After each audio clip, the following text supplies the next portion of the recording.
마태복음 14장 15절에서 21절 말씀 우리 다 같이 한 목소리로 함께 합독하시겠습니다.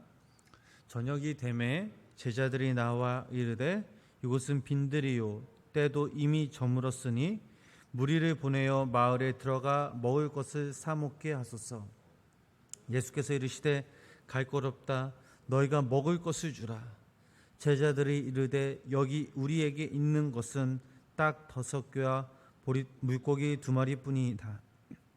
이르시되 그것을 내게 가져오라 하시고 무리를 명하여 잔디 위에 앉히시고 떡 5개와 물고기 2마리를 가지사 하늘을 우러러 축사하시고 떡을 떼어 제자들에게 주시매 제자들이 무리에게 주니 다 배불리 먹고 남은 조각을 12바구니에 차게 거두었으며 먹은 사람은 여자와 어린이 외에 5,000명이나 되었더라. 아멘. 거룩하고 복된 주의 이 새벽 하나님의 귀한 은혜와 사랑이 우리 성도님들 삶 가운데 함께 하시길 주님의 이름으로 간절히 축원합니다. 지난 시간 우리가 함께 나눈 말씀을 되새겨 보면 많은 사람들 그리고 우리들을 향한 그 예수님의 측은지심, 즉 예수님의 마음을 우리가 함께 살펴보았습니다. 천국 복음을 전파하시는 그 예수님의 모습 속에서 우리는 주님의 사랑과 긍휼 또 자비의 모습을 우리는 상상할 수가 있었습니다. 우리 본문 15절 말씀을 우리 다시 한번 우리 함께 읽어보도록 하겠습니다. 저녁이 되매 제자들이 나와 이르되 이곳은 빈들이요 때도 이미 저물었으니 무리를 보내어 마을에 들어가 먹을 것을 사 먹게 하소서. 아멘. 자, 말씀에서 저녁이 되매라고 이렇게 기록되어 있는데 이는 상당한 시간이 흘렀음을 의미하고 있습니다. 예수님은 식사도 못하신 채에 오직 하나님의 말씀을 전하시고 또 병을 고치신데 전념하셨습니다. 여기서 우리가 중요한 사실을 하나 발견할 수가 있는데 즉 천국 복음에 놀라운 말씀이 선포되어질 때 안진뱅이가 일어나고 맹인이 눈을 뜨며 모든 병들이 치유되는 역사가 일어났다라는 사실입니다. 그러나 이는 곧 영적인 상황 속에서 현실적인 문제에 부딪히게 됩니다. 그 문제가 무엇입니까? 바로 배고픔의 문제였습니다. 말씀을 통해서 우리의 현실적인 문제들이 그때 바로 치유되면 얼마나 좋겠습니까? 그러나 그 현실은 그렇지가 않았습니다. 저녁 시간이 되자 배고픈 것이 바로 오늘날 현실입니다. 우리들도 마찬가지입니다. 하나님께 온전하게 마음으로 예배하고 또 우리가 은혜를 우리가 얻고 또 결단하여서 집으로 돌아오면은 가정의 문제, 직장의 문제, 또 현실적인 우리들의 문제들이 쌓여 있습니다. 사실 이것이 우리의 현실입니다. 그래서 제자들은 말씀도 좋지만 이제 우리가 배고픈 현실도 돌아가자라고 예수님께 말을 하였던 것입니다. 제자들의 말에 예수님은 이 현실을 어떻게 대처하셨습니까? 본문 16절 말씀 우리 함께 읽어보도록 하겠습니다. 예수께서 이르시되 갈 곳 없다. 너희가 먹을 것을 주라. 아멘. 제자들이 예수님의 말씀을 듣고 얼마나 당황했을까요? 물론 예수님께서 이렇게 말씀하신 것은 제자들이 무리들에게 먹을 것이 줄 수 없다라는 그 사실, 그 현실을 알고 있었습니다. 그렇다면 왜 예수님께서 이 제자들에게 이렇게 말씀하셨을까요? 이는 단지 그들로 하여금 굶주린 자들을 돌아보고 그들의 필요를 채워줘야 할 책임이 있다라는 그런 사실을 일깨워 주시기 위함이었습니다. 교회는요, 영적인 사람들에게 영적인 것도 공급하는 것도 중요하지만 때로는 우리가 육적인 문제까지 해결해 줄 수 있어야 합니다. 코로나 시대, 이 팬데믹 시대 이 상황에 우리 교회가 많은 일을 할 수 없지만 그러나 그를 외면하고 모른 척해서는 안 된다는 것이죠. 가령 예를 들면 맥주 감사 주일날 우리 성도님들이 귀하게 헌금하신 그런 헌금을 가지고 우리 이 장주동 주변에 많은 어르신들을 위해 삼계탕을 준비했던 그런 예가 있습니다. 우리 주변에 소외받고 굶주린 영혼들을 우리가 절대 외면해서는 안 된다는 사실입니다. 예수님이 이 땅에 오신 이유가 무엇입니까? 영적으로, 육적으로 굶주린 자들의 필요를 채워주심으로 우리의 삶을 회복시켜 주시기 위해 이 땅에 오셨습니다. 또한 예수님께서는 당신을 따르는 이 제자들에게 맡기신 이 사명을 다시 한번 일깨워 주셨습니다. 또한 또 다른 의도는 제자들은 지금 배고픈 문제를 인간적인 시각에서 보았습니다. 그들의 경험 또한 그들의 상식적인 시각에서 본 것이죠. 물론 그들에게 5,000명을 먹일 수 없는 식량이 없기에 이런 생각을 한 것은 어찌 보면 당연한 것입니다. 그러나 예수님은 하나님의 시각에서, 하나님의 마음에서 이 문제를 바라보셨습니다. 맹인이 눈을 뜨고 문둥병자가 낫고 죽은 자가 살아나는 것만이 아니라 하나님의 초자연적인 능력이 나타난다라는 것을 보여주려 하신 것입니다. 마태복음 6장 31절부터 33절 말씀을 보면 이런 말씀이 있습니다. 우리 함께 이 말씀 읽어보도록 하겠습니다. 그러므로 염려하여 이르기를 무엇을 먹을까, 무엇을 마실까, 무엇을 입을까 하지 말라. 이는 다 이방인들이 구하는 것이라. 너희 하늘 아버지께서 이 모든 것이 너희에게 있어야 할 줄을 아시느니라. 너희는 먼저 그의 나라와 그의 의를 구하라. 그리하면 이 모든 것을 너희에게 더하시리라. 아멘. 자, 이 말씀에서 예수님의 놀라운 뜻이 담겨져 있습니다. 우리가 기도만 하면, 하나님만 믿으면 우리들에게 먹을 것이 떨어지느냐고 말하는 사람들, 즉 인간적인 시각과 생각으로 말하는 사람들이 있습니다. 그러나 예수님은 이 문제를 하나님의 시각에서 생각하셨습니다. 우리가 하나님의 말씀을 진실로 믿고 순종하면, 우리가 말씀대로 우리가 살아가면 우리들의 삶 가운데 하나님의 귀한 은혜와 사랑, 기적이 일어난다라는 사실입니다. 17절 말씀 계속해서 읽어보도록 하겠습니다. 본문 17절 말씀입니다. 제자들이 이르되 여기 우리에게 있는 것은 떡 5개와 물고기 2마리 뿐이니이다. 아멘. 자, 먹을 것을 주라라는 이 예수님의 말씀에 제자들은 예수님께 우리가 가진 것은 떡 5개와 물고기 2마리입니다 라고 이렇게 말을 하였습니다. 예수님은 그 얘기를 듣자마자 그것을 당신께 가져오라라고 말씀하십니다. 하나님의 기적을 일으키는 바로 씨가 필요했습니다. 물론 예수님은 만나를 내리실 수 있었습니다. 그러나 그렇게 하지 않으셨습니다. 하나님이 우리의 병을 혹은 다른 것을 부어주실 때에는 우리의 믿음을 먼저 보시며 그리고 그 믿음을 주신다는 사실을 기억하시기를 바랍니다. 네가 보기를 원하느냐, 네가 낫기를 원하느냐, 그러면 네 믿음대로 될지어다라고 주님은 말씀하십니다. 그냥 기적을 베푸신 것이 아니라 먼저 믿음을 갖게 하시고 그 믿음을 근거로 해서 바로 기적을 베풀어 주신다는 사실입니다.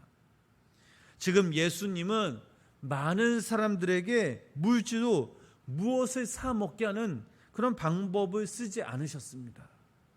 먼저 제자들에게 너희가 가지고 있는 것이 무엇이냐라고 물어보십니다. 사르밧 가부처럼 너희 집에 있는 빈 기름병이라도 좋다, 한 줌의 밀가루라도 좋다라고 말씀하고 계십니다. 이것이 과부를 부자로 만들 수는 없습니다. 또한 보리떡 5개, 물고기 2마리로 5,000명을 인간의 생각으로는 먹일 수는 없습니다. 그러나 이 사실을 가지고 있다라는 사실이 중요합니다. 왜냐하면 하나님은 그 믿음을 통해, 그 씨를 통해, 그 작은 것을 통해 기적을 베푸시길 원하시기 때문입니다.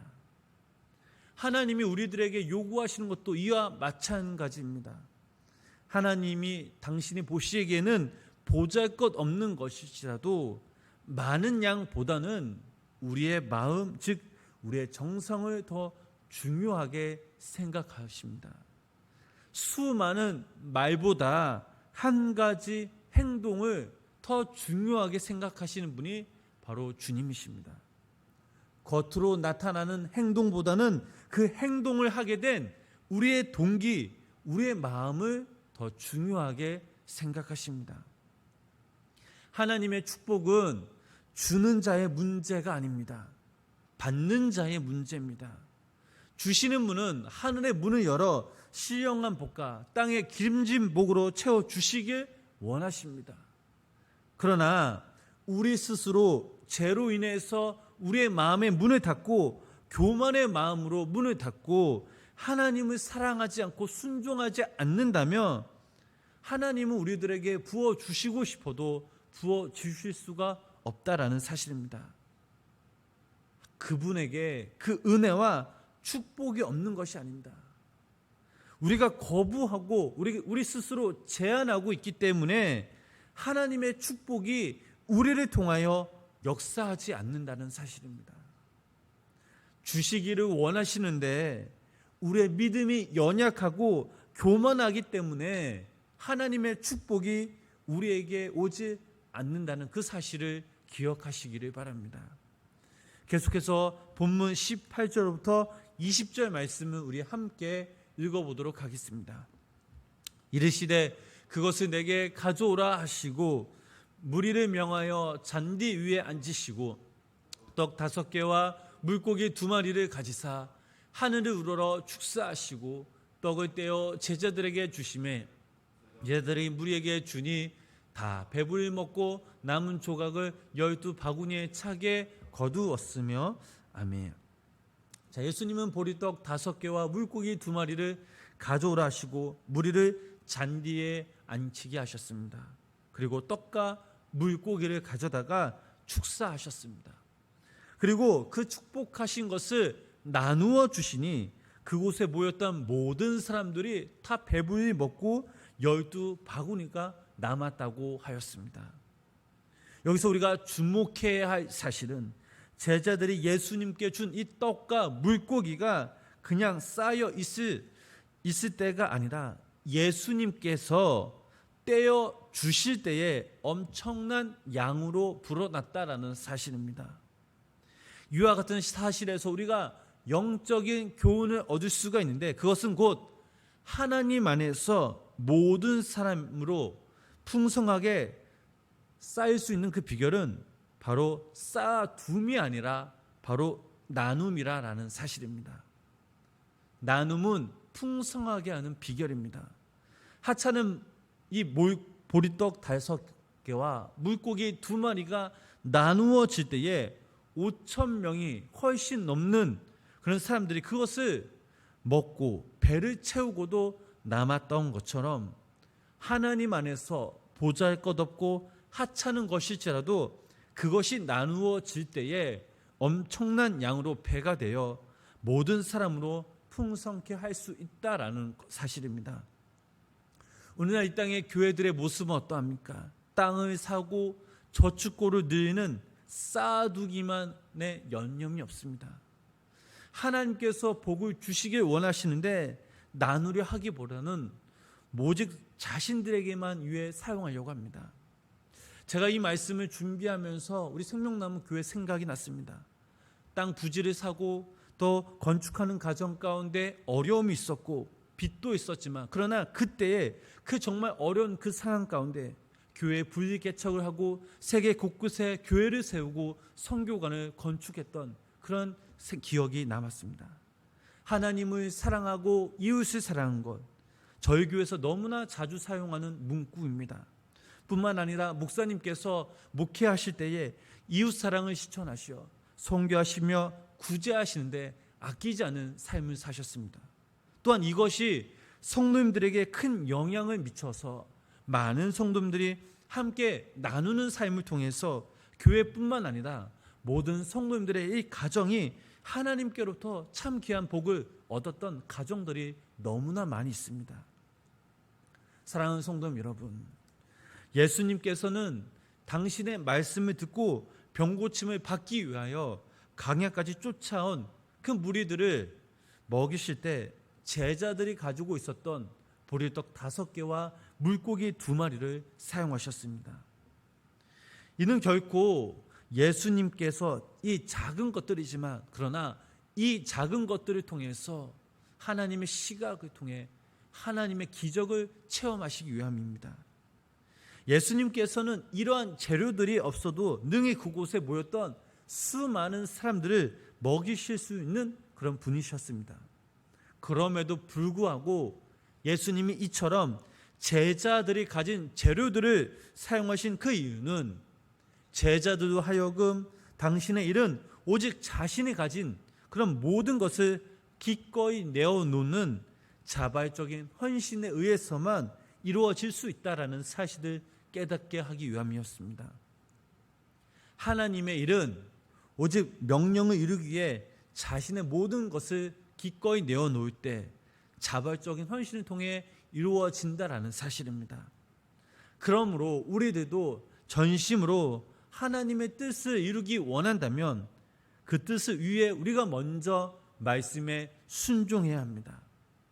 우리만 생각하고 우리의 중심적인 생각을 하는 사람이 아니라 하나님의 뜻을 품고 하나님의 뜻을 향해 나아가는 사람, 무엇보다 우리가 하나님을 사랑하며 이웃을 사랑하는 그 우리 마음 가운데 있고 그것을 실천할 때에 오병이의 기적은 남의 것이 아니라 바로 우리의 기적이 될 수 있음을 믿으시기를 바랍니다. 우리 여기 모인 우리 성도님들, 우리 생명나무교회 많은 우리 성도님들이 오늘 들은 말씀을 붙잡고 또 우리 매일매일 우리 삶 가운데 그 주신 그 말씀 가운데 하나님을 사랑하며 나누며 살아가며 또 우리를 통해서 하나님의 귀한 은혜와 평강, 복이 흘러 넘쳐나가는 우리 귀한 믿음의 성도님들 되시길 주님의 이름으로 간절히 축원합니다. 기도하겠습니다. 하나님 아버지, 거룩하고 복된 주일 이 새벽에 영상을 통해서 또 주님의 전에서 모여 함께 예배하게 하심에 감사를 드립니다. 하나님, 특별히 오늘은 우리가 오병이어 기적의 말씀을 함께 나눴습니다. 하나님, 제자들은 아버지 인간적인 생각과 시각으로 그 일을 해결하려고 했지만 그러나 예수님은 하나님의 마음에서, 특별히 하나님의 시각에서 주님의 일을 감당하셨습니다. 특별히 제자들이 가지고 있었던 그 재료들을 사용해서 하나님의 기적을 맛보게 하였습니다. 하나님, 우리들 또한 이 땅에 살아갈 때에 하나님의 자녀들로서 말씀에 순종하는 것은 물론이며 하나님을 사랑하며 또 우리가 이웃을 사랑하며 우리의 가진 것을 함께 나누어질 때에 그 오병이의 기적이 우리 삶 가운데에도 임하여 주셔서 하나님의 귀한 축복과 은혜가 우리 삶 가운데 날마다 쌓이며 또 그것을 나누는 귀한 믿음의 성도님들 되게 하여 주시옵소서. 아버지 하나님, 코로나 4단계로 인해서 많은 성도님들이 이 주님의 전에서 우리가 함께 모여 예배드리지 못하지만 그러나 아버지 하나님, 각 가정에서 오늘 하루도 우리가 예배할 때에 신령과 진정으로 온 마음 다해 정성으로 주님께 예배하게 하시고 성령님께서 함께 하셔서 각 가정에 임하여 주시고 또 우리의 마음의 문을 열고 찬양하며 기도하며 말씀을 들을 때에 아멘은 응답하게 하시고 또 한 주간 살아갈 때 그 말씀을 붙들고 믿음으로 함께 살아가는 귀한 우리 성도님들 되게 하여 주시옵소서.